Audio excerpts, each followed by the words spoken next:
জাতিসংঘের অর্থনৈতিক ও সামরিক নিষেধাজ্ঞা পুনরায় ইরানের উপর আরোপ করা হয়েছে। চুক্তির 10 বছর পর যা একসময় তুলে নেওয়া হয়েছিল ইরানের পরমাণু কর্মসূচি নিয়ে ঐতিহাসিক আন্তর্জাতিক চুক্তির ভিত্তিতে। নতুন নিষেধাজ্ঞা কার্যকর হয়েছে যুক্তরাজ্য, ফ্রান্স ও জার্মানি স্ন্যাকব্যাক প্রক্রিয়া সক্রিয় করার পর। তারা ইরানের বিরুদ্ধে পরমাণু কর্মসূচি অব্যাহতভাবে সম্প্রসারণ এবং সহযোগিতায় অনীহার অভিযোগ এনেছে। চলতি বছরের জুনে যুক্তরাষ্ট্র ও ইসরায়েলের একাধিক পারমাণবিক স্থাপনা ও সামরিক ঘাঁটিতে বিমান হামলা চালানোর পর ইরান তাদের স্থাপনায় আন্তর্জাতিক পরিদর্শন স্থগিত করে, যদিও তা 2015 সালের চুক্তি অনুযায়ী বাধ্যবাধকতা ছিল।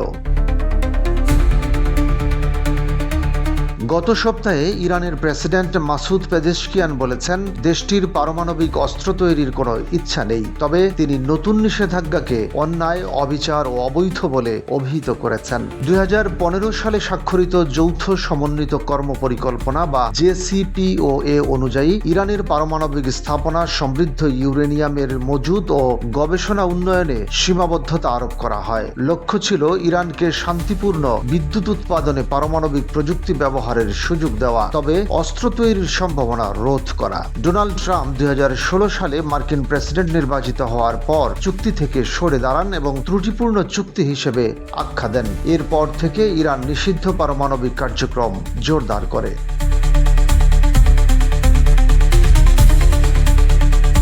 জুনে যুক্তরাষ্ট্র ও ইসরায়েলি হামলায় কয়েকটি স্থাপনা ক্ষতিগ্রস্ত হয়। ট্রাম্প দাবি করেছেন এসব হামলায় বড় ধরনের ক্ষতি হয়েছে, তবে অনেক বিশেষজ্ঞ এ বিষয়ে সন্দেহ প্রকাশ করেছেন।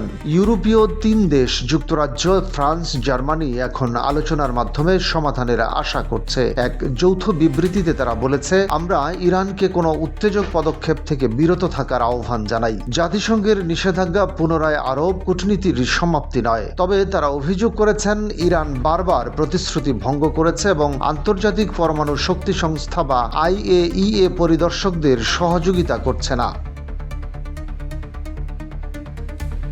পেজেশকিয়ান বলেছেন নিষেধাজ্ঞা প্রত্যাবর্তন হলে আলোচনায় বিপর্যয় নেমে আসবে। তিনি যুক্তরাষ্ট্রের সেই প্রস্তাবও প্রত্যাখ্যান করেছেন যেখানে ইরানকে 3 মাসের জন্য নিষেধাজ্ঞা শিথিল করার বিনিময়ে সমস্ত সমৃদ্ধ ইউরেনিয়াম হস্তান্তরের কথা বলা হয়েছিল। তার ভাষায়, আমরা কেন নিজেরাই ফাঁদে পড়ব এবং প্রতি মাসে আমাদের গলায় ফাঁস দেব। পশ্চিমা দেশ ও IAEA এখনও বিশ্বাস করে না যে ইরানের কর্মসূচি সম্পূর্ণ শান্তিপূর্ণ উদ্দেশ্যে সীমাবদ্ধ।